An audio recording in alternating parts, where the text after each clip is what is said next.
Sembilan hakim akan mengadili kasus pembunuhan berencana Brigadir Yosua. Bagaimana memastikan persidangan ini berjalan transparan dan adil untuk semua pihak? Bagaimana pula persiapan dari pihak Richard Eliezer menghadapi persidangan ini?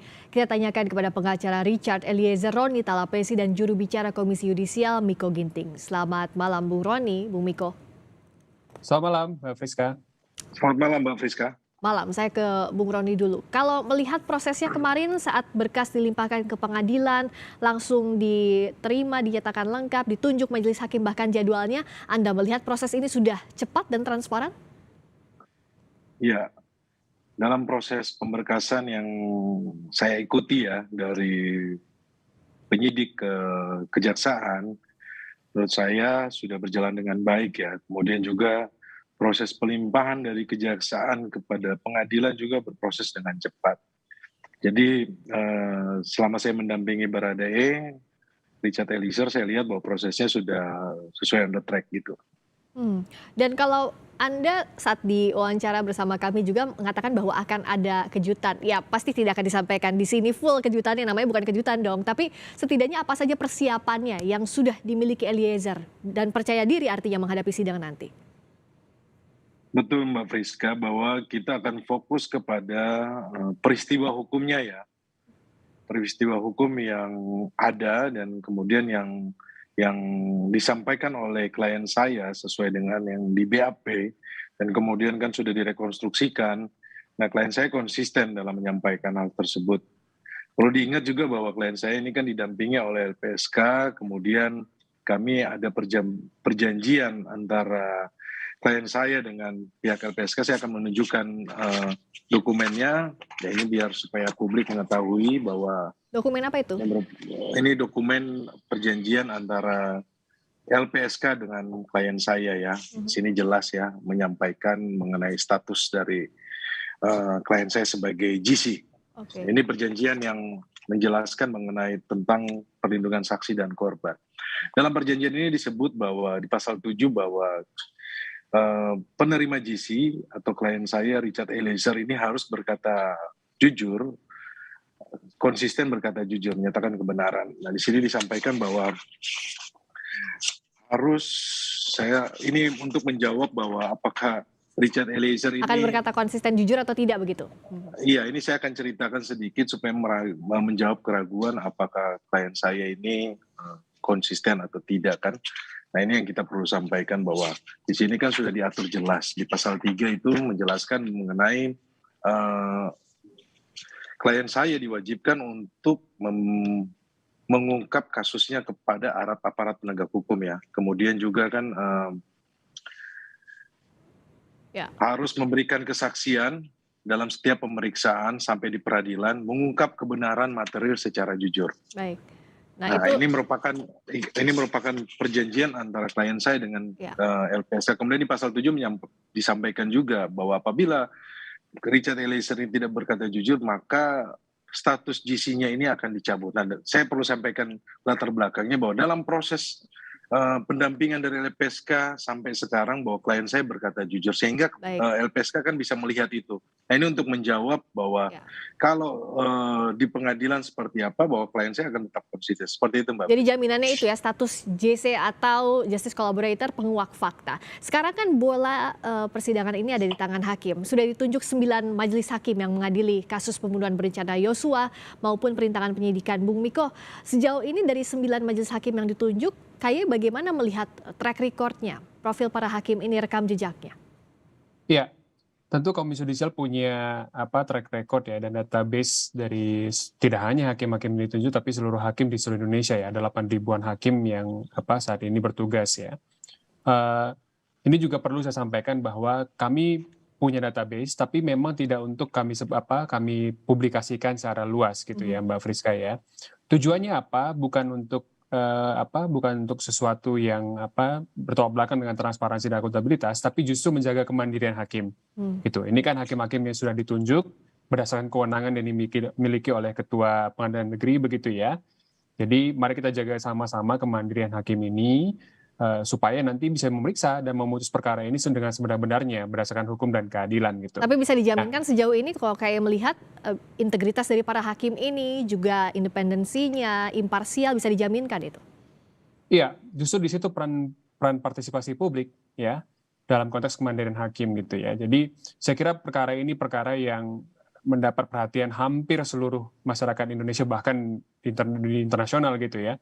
Saya berkunjung ke beberapa daerah yang ditanyakan selalu perkara ini begitu. Jadi Ya. di televisi-televisi di setiap rumah itu memang menayangkan perkara ini.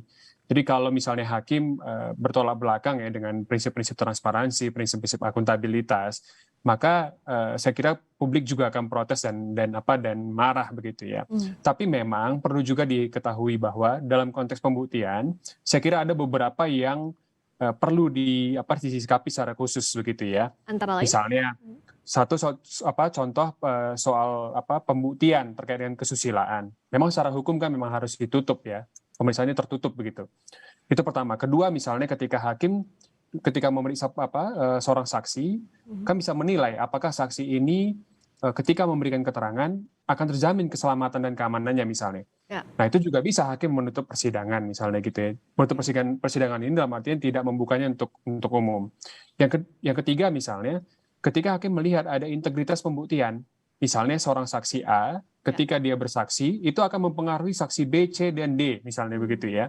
Jadi itu juga hakim punya diskresi untuk kemudian menyatakan bahwa persidangan ini tidak terbuka untuk umum atau tidaknya mengatakan bahwa persidangan ini hanya ditujukan bagi masyarakat yang hadir di persidangan. Ini kan ada wacana juga untuk disiarkan secara live dan sebagainya macam gitu ya. Jadi memang perlu disiapkan beberapa skenario-skenario khusus dalam menjaga kemandirian hakim itu. Gitu. Oke, jadi itu bagian skenario menjaga kemandirian hakim. Tadi juga Bung Miko menyinggung keselamatan. Nah, saya bicara keselamatan dari mulai Eliezer dulu.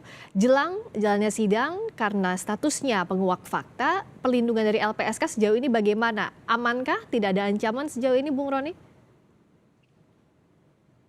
Begini Mbak Friska, bahwa dalam proses mendampingan dengan LPSK kami melihat bahwa sangat baik ya. Kami mengapresiasi juga atas perlindungan yang diberikan oleh LPSK. Sehingga dalam proses pendampingan ini saya melihat bahwa klien saya semakin siap ya. Karena memang disiapkan juga dari psikolog, kemudian ada pendampingan dari rohani.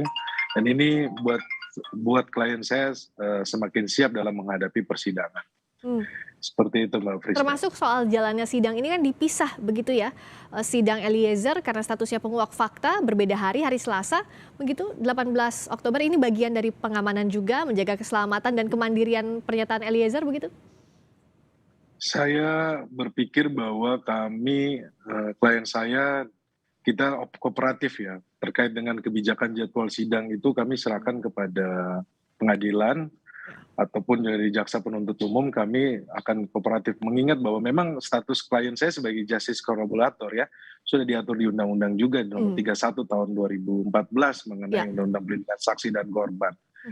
Seperti itu. Baik. Jadi negara juga pun diatur dalam undang-undang perlindungan saksi dan korban, negara wajib memberikan reward ya. Kita juga akan meminta kepada LPSK supaya memberikan rekomendasi kepada jaksa penuntut umum ataupun hakim. Kebetulan ada Mas Miko di sini, mungkin Mas Miko tahu bahwa perkara-perkara yang pelaku sebagai justice collaborator tapi bukan pelaku utama pastinya ada pertimbangan majelis yang dipertimbangkan dalam putusan ya. Seperti itu ya Mas Miko. Keringanan hukuman maksudnya, Bung Roni?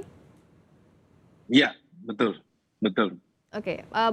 Kalau Bung Miko melihatnya seperti apa tadi yang soal keringanan hukuman untuk pelaku bukan pelaku utama tapi menjadi justice collaborator, termasuk juga bagaimana keselamatan. Tadi kita bicara keselamatan, pengamanan khusus untuk hakim adakah sejauh ini?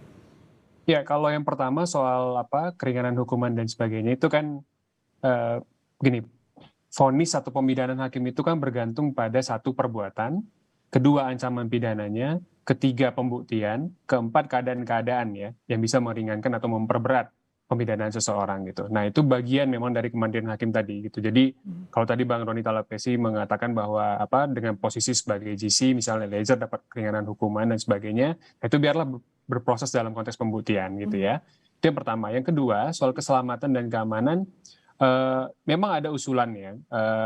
dan wacana pada saat perkara ini berlangsung gitu ya, sebelum kemudian ditetapkan majelis oleh hakim gitu ya, pengadilan negeri itu untuk membuat safe house atau rumah aman bagi hakim misalnya. Itu satu usulan. Ada juga usulan misalnya pemindahan lokasi sidang begitu ya. Nah, usulan-usulan ini kemudian sudah Komisi Yudisial bawa ya, terutama ke Pengadilan Negeri Jakarta Selatan sebagai penyelenggara persidangan. Nah, tempo hari kita sudah bertemu dengan pihak pengadilan menyatakan siap untuk menyidangkan perkara ini tanpa ada pengawalan yang bersifat khusus, termasuk rumah aman. Jadi sejauh ini tidak ada safe house ya statusnya? Tidak ada safe house, betul. Dan saya kira itu kan kita harus menghormati keputusan itu karena penilaian terhadap risiko, penilaian terhadap situasi, penilaian terhadap mitigasinya, begitu itu kan sangat kontekstual dan hanya diketahui oleh penyelenggara persidangan gitu. Nah, namun itu keputusan itu tentu dihormati, tapi Komisi Yudisial juga akan mengamati secara cermat. Kira-kira dalam perkembangan ini apa yang perlu kemudian direkomendasikan sebagai tindak lanjut. Bisa jadi akan ada eskalasi misalnya ya, dan sebagainya, itu akan dicermati secara cepat oleh Komisi Yudisial. Oke, kalau terakhir dari tadi catatan dari KY, kalau catatan dari pihak Eliezer seperti apa, Bung Roni, jelang sidang pertama ini kick off yang sangat penting untuk perkara pembunuhan Yosua? Ya, pertama adalah kita mempersiapkan mental dari saudara Richard Eliezer untuk menghadapi persidangan sehingga konsisten dan mentalnya juga siap ya untuk menghadapi persidangan. Itu yang paling terpenting buat kami. Kedua, tim akan mempersiapkan juga pembelaan secara maksimal.